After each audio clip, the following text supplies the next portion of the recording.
Mongolian death worm. Welcome to Damn Weird. And in this, I'm going to attempt to organize my collective thoughts on various unusual events and things and people that have occurred and things I've studied. Just a way to organize them here onto YouTube for me. Now, we're going to start with some of the easier things, simply because we need kind of a foundation for our studies, for something to look at. These are things that maybe shouldn't exist, but do.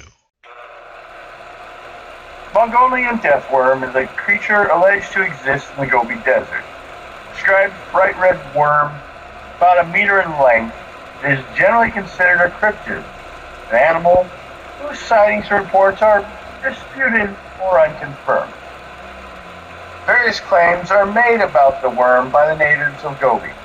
Some say it has the ability to spew forth an acid, which on contact will turn anything it touches yellow and corroded, and which would kill a man. Others say it can kill at a distance by means of electrical discharge.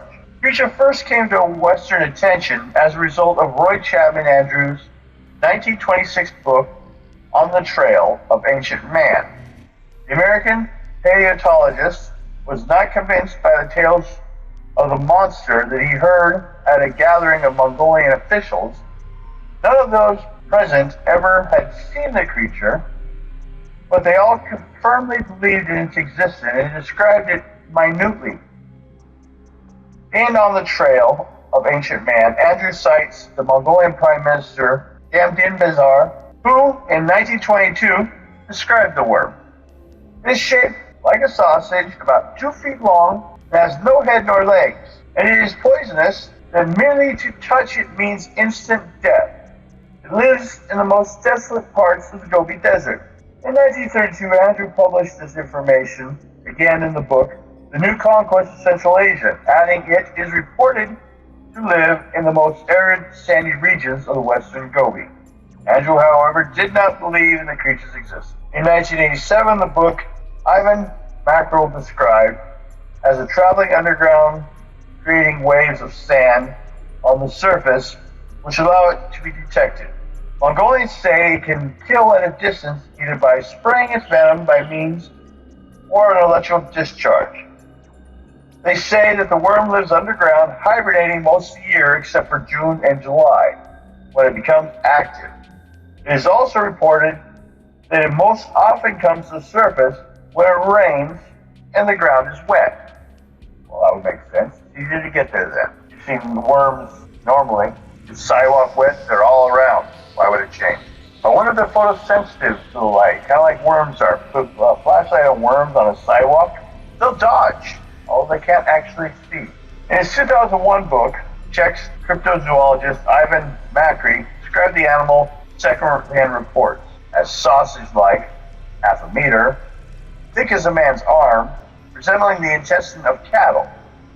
Its skin serves as an exoskeleton, bolting whenever it's hurt. Its tail is short. If it were cut off, but not tapered, it is difficult to tell its head from its tail. It has no visible eyes, nostril, or mouth. Its color is dark red, like blood or salami. Mongolians believe that touching any part of this worm causes almost instant death and tremendous pain. It has been told that the worm frequently preyed on camels and laid eggs in their intestines, and eventually acquired the trait of its red-like skin. Venom supposedly corrodes metal, and local folklore tells of a predilection for the color yellow. The worm is also said to have a preference for local parasitic plants, such as goyo. The Mongolian death worm's native name, olgoi-khorkhoi, means intestine worm. Due to its red, blood-like color and size, which is the size of an intestine, it has been described by many as 2 to 7 feet long and have the ability to spit out a corrosive yellow saliva that generates blasts of electricity. However, this latter power is thought of being folkloric by the nomads of the Gobi Western land culture. They have come to call the monster the Mongolian death worm. Mongolian nomads believe the giant worm covers its prey with an acidic substance that turns everything a corroded yellow color. Legend says that as the creature begins to attack, it raises half its body out of the sand and starts to inflate until it explodes, releasing lethal poison all over the unfortunate victim. The poison is so venomous that the prey dies instantly.